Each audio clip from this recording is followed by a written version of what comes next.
Ashamaa harka fuunee nagaa waaqayyoo isiniif haa ta'u. Hordoftoota Gizuutuu akkam jirtu? Fayyaa keessanii? An nagaa kooti, isinillee akka nagaa taatan abdiin qabaa. Maatii koo haaraa kan taatan akkasumallee maatii koo taatanii kan na wajjin jirtan hundumti keessaniyyuu nagaa akka qabdan abdiin qabaa. Guyyaa har'aa viidiyoo isiniif qabadhee dhufeetan jira. Guyyaa har'aa viidiyoon kun maal inni jechuu dandeessu? Guyyaa har'aa viidiyoo ergaa qabuu fi viidiyoo jijjiirama qabu tokko wal wajjiniin ilaalla. Ilmi namaa jireenya jiraatu keessatti, hojii hojjetu keessatti bu'aa buusuu yookaan jijjiirama argachuun isaa dirqama.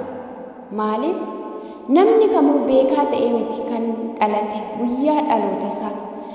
Garuu nama ta'ee kan hin jijjiiramne hin jiru.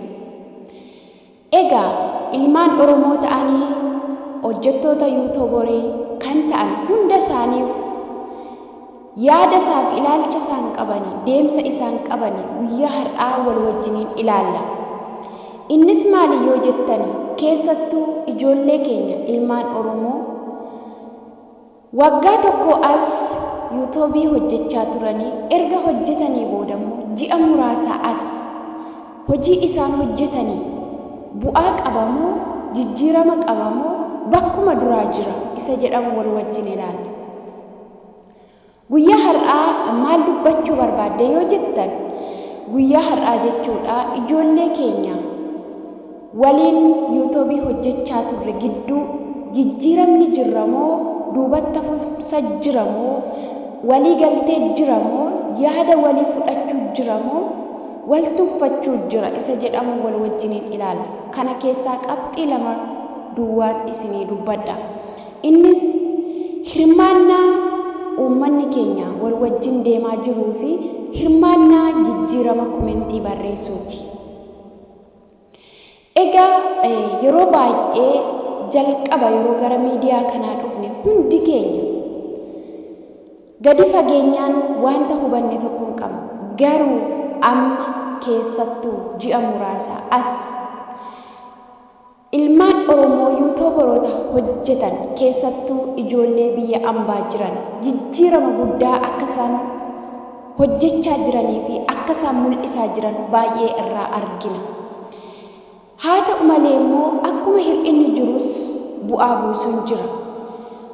Egaa ani kan dubbachuu barbaadu jijjiirama ijoolleen keenya isa duraarraa amma fooyya'anii jiran dubbachuun barbaada.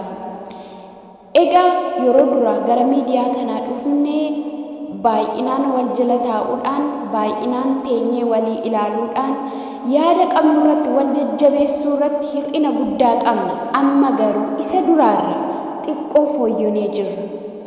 Ammas gara fuula duraatti kana caalaa akka fooyyonu abdii qabna. Maaliif? Yeroo baay'ee gurubbii adda addaa ijaarree yaalaa turree jirra. Amma garuu deemsa keessa ofumaa yaani nuuf galaa dhufee jira. Ani akka mataa kootti yeroon taa'ee isin ilaalu jijjiirama duraarraa baay'ee fooyyooftanii jirtu. Baay'een isin galateeffadha ilmaan Oromoo. Maaliif yoo jettanii ijoolleen keenya dur yeroo gara yuutuubarii dhufne mata duree qabannee dhufuuyyuu hin dandeenye. Maaliif jettu? Keessattuu yeroo taraa liivii hirmaachaa turre saayitii guuttachuuf dura ijoolleen dura saayitii guuttannee fi ijoolleen amma saayitii guuttanne garaagarummaa qabu.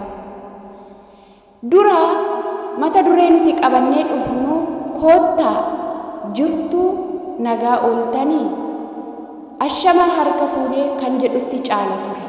Dura maaliif? Mata duree ijoo ta'e qabannee dhufuun keenya ji'oota muraasa as ture. Maaliif? Yaadatu fooyya'aa dhufe. Maaliif? Walirraa barachaa dhufne. Maaliif? Mata duree tokko namni tokko qabatee yoo dhufe irratti hirmaachuu yeroo dhiyoo eegalle.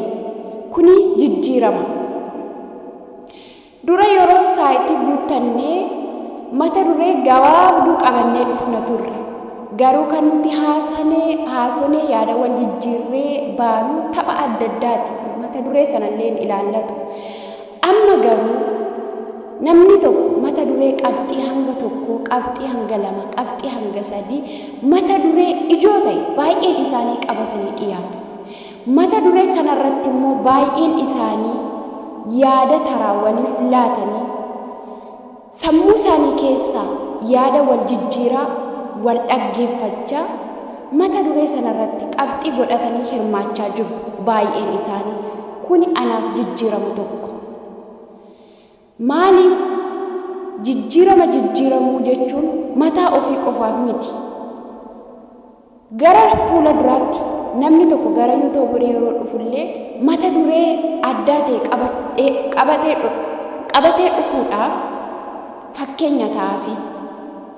Ijoollee keenya jabaadhaa, baay'een isin jaalladha, guddaan isin kabaja. Hojiin keessan baay'ee nama boonsa. Dura yeroo namni tokko viidiyoo gallakkifatus ta'u, yeroo komentii barreessus ta'u, hir'ina baay'ee qabna. Amma garuu komentii irratti jijjiirama guddaa qabna. Ta'us garuu namoota muraasa. Isaanis akka jijjiiraman abdii qabna. Namoonni baay'ee jijjiiramnee jirra. Yeroo namni tokko viidiyoo gallakkifatu barreeffama dheeraadhaan yaada isaan keessa jiru akkasumallee jabina akka namaaf ta'uuf kan namaaf qoodan baay'ee isaaniitu jira. Maaliif ati barreeffama tokko yeroo barreessitu komentii yaada kee keessa jiru yeroo laattu nama sanaaf qofaa miti kan faayidaa qabu. Komentii sana dubbisee namni yaada keetti gammadu jira.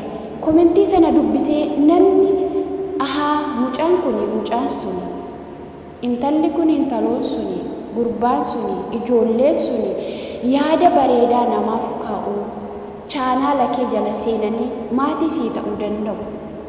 Hojii ati hojjettus komentii kee hojiin kee wal ilaalla ta'anii si madaaluu danda'u.